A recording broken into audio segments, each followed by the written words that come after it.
Hey guys, this is the Rich Programmer Podcast. I'm your host, the Rich Programmer, and in this show, I'm going to be talking more about how software developers can make more money in their careers and just have an overall better career in general.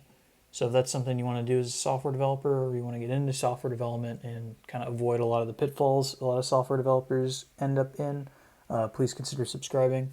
Today, I'm going to be talking about 3 reasons why software developers are making under $100,000 in software development.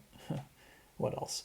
So their first goal of many software developers, either without a college degree or getting out of boot camp, or maybe they just finished their college degree, is to get a job paying over 100,000. Yet it eludes a lot of these people and can take several years to work up to and attain this amazing feat. For me, I was able to do this at 20 years old, which, looking back on it, was nothing short of luck. And I don't mean luck as in it's unrepeatable. I mean lucky that I took the right actions in the right order. Many folks believe that you need to go to college, get a degree, get a few internships, get a junior development job, and then go reach for that mid-level position that's usually around 100K. But it doesn't have to be like that.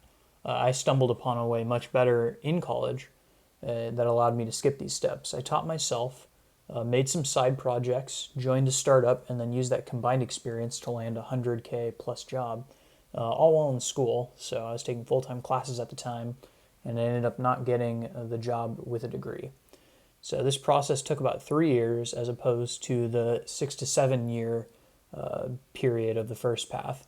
And the reasons why developers are not hitting their 100K or higher goal is usually obvious.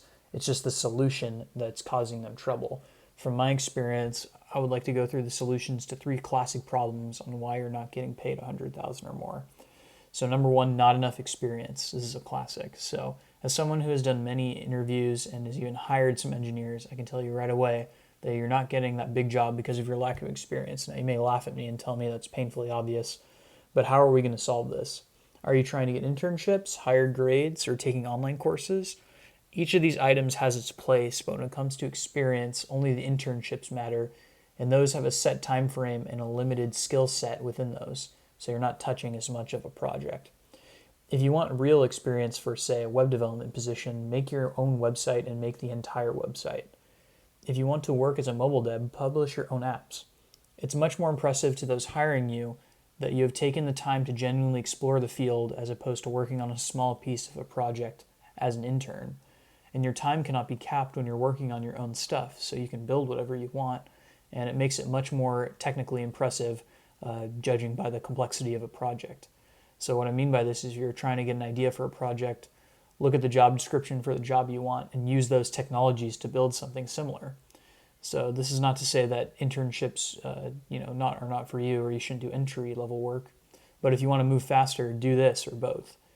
The goal here is to fill your resume with meaningful items, and just having 1 or 2 internships is not going to cut it for the mid-level or above jobs, which is the 100K usually.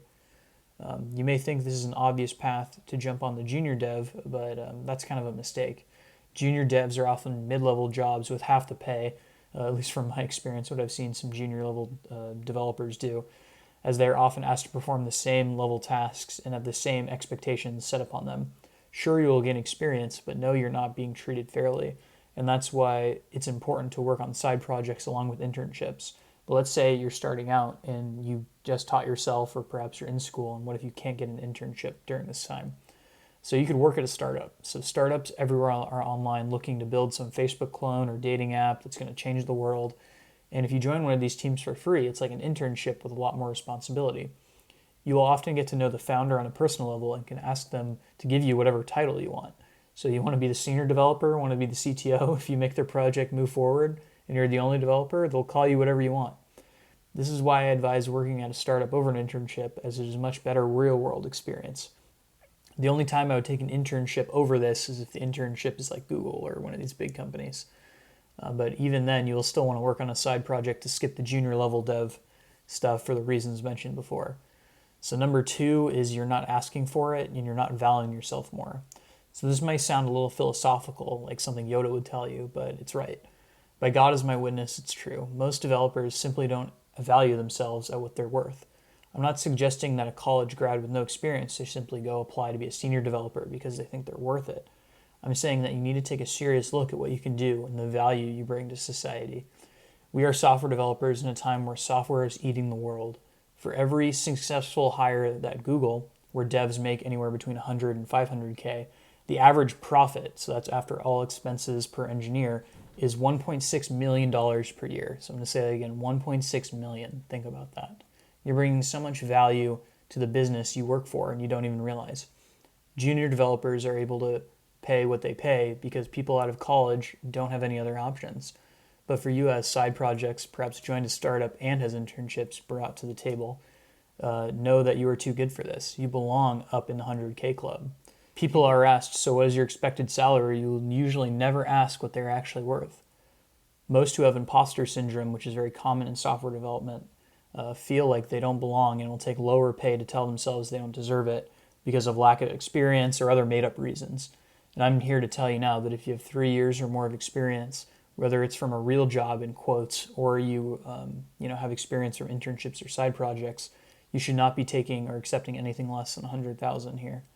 A lot of this is confidence and mind games with engineers are no good at. We like logic and systems, and people who are more focused on building teams pick up on this. It's just human nature, after all.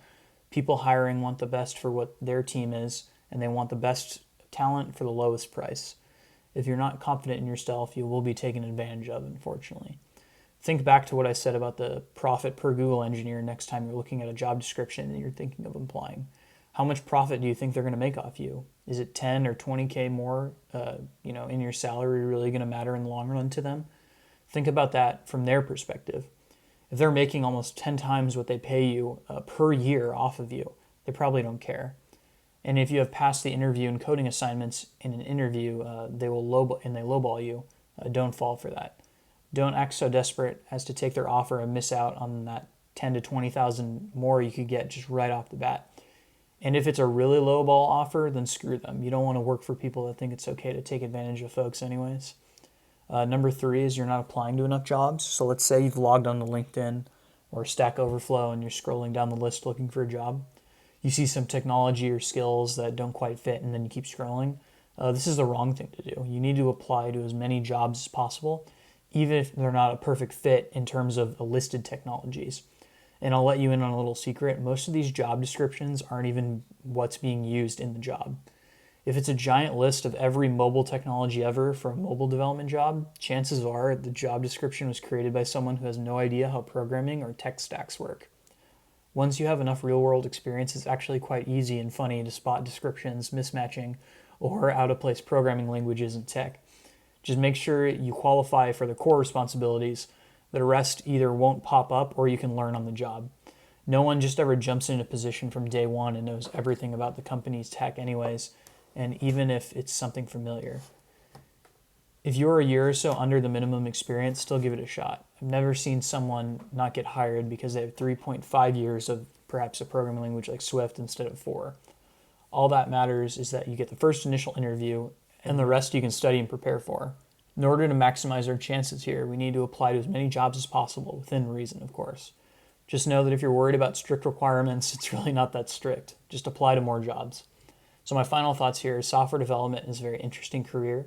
Most of us grew up playing video games and having very system and logic-driven minds. Yet when it comes to career progression, all of this mindset is thrown out the window to fall on a beaten, comfortable path. Many engineers never once in their careers think about how they themselves could progress faster, yet think about how to optimize their software thousands of times per day. All it really takes at the end of the day is a little mindset shift and unique experiences that make you stand out. I may be totally screwing this quote up, but I think it's Sam Altman who said, "Unordinary people get unordinary results." Get out there and be unique in your execution, and the money will come. Thanks.